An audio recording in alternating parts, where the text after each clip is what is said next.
Hi everyone, welcome to my channel Sanskrit Classes by Karuna.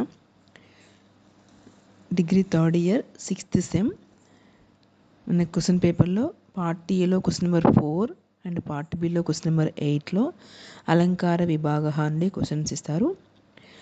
మనకు part ఏలో question number 4లో ఒక అలంకారం ఇస్తారు. లక్షణం రాసి ఉదాహరణ రాయాలి. నిర్వచనం ఉదాహరణం రాయాలి.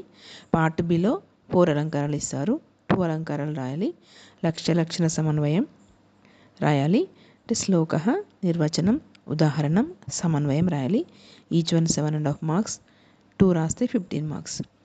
ఓకే, ఇంతకుముందు వీడియోలో మనము 2 అలంకారాలు చదువుకున్నాం. ఫస్ట్ వన్ ఉపమేయోపమా అలంకార, సెకండ్ వన్ అర్ధాంతర న్యాస అలంకార, ఇప్పుడు థర్డ్ వన్ కావ్యలింగం అలంకార. శ్లోక సమర్థనీయస్య అర్థస్య కావ్యలింగం సమర్థనం. సమర్థనీయస్య అర్థస్య కావ్యలింగం సమర్థనం. మనం సమర్థించవలసిన విషయాన్ని మనము జస్టిఫై చేయాలి. అక్కడ అంటే న్యాయం చేయాలి. ఏదైతే మనం అనుకున్నామో సమర్థించాలనుకున్నామో దానికి న్యాయం చేయాలి, సమర్థించాలి.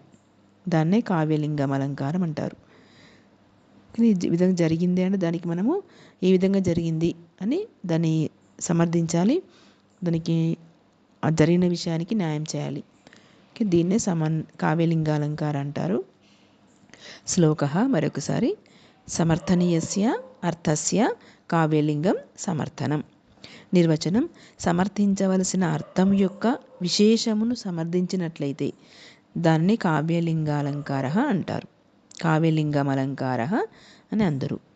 Wear the justifying objects meaning is justified is called as Kavyalingam అలంకార.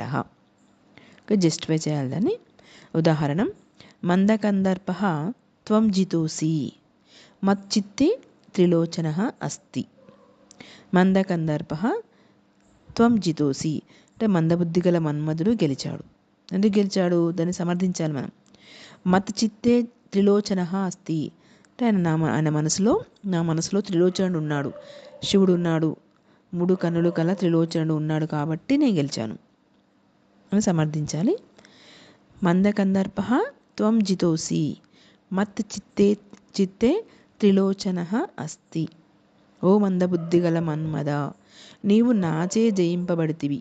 ఎట్లనగా నా మనసు యందు త్రిలోచనుడైన ఈశ్వరుడు కొలువై ఉన్నాడు. ఓకే, మరి మన్మధుడు గెలిచాడు. ఎందుకు గెలిచాడు మన్మధుడు? త్రిలోచనుడు ఉన్నాడు కాబట్టి, నా మనసులో త్రిలోచనుడు ఉన్నాడు కాబట్టి నేను ఆయన యొక్క దయ వల్ల నేను గెలిచాను అని చెప్పడం ఇక్కడ. Oh foolish Manmatha, you have been defeated by me. నాచే ఓడించబడ్డావు. Because the 3-eyed lord Shiva is stay in my heart. నా మైండ్లో ఆయన ఉన్నాడు కాబట్టి గెలిచాడు. Oh foolish Manmatha, you have been defeated by me because the 3-eyed lord Shiva is stay in my heart. సమన్వయం చేయాలి. సమన్వయ అంటే ఈ విధంగా సమర్థించాడు. ఇక్కడ చూద్దాం మనం.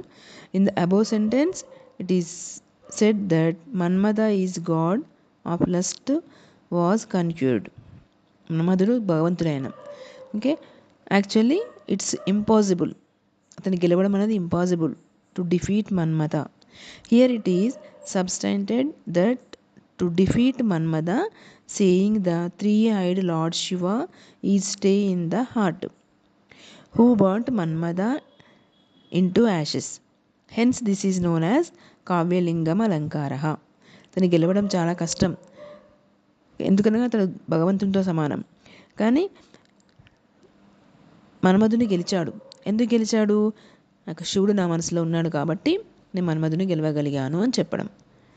ఇది కావ్యలింగం అలంకార.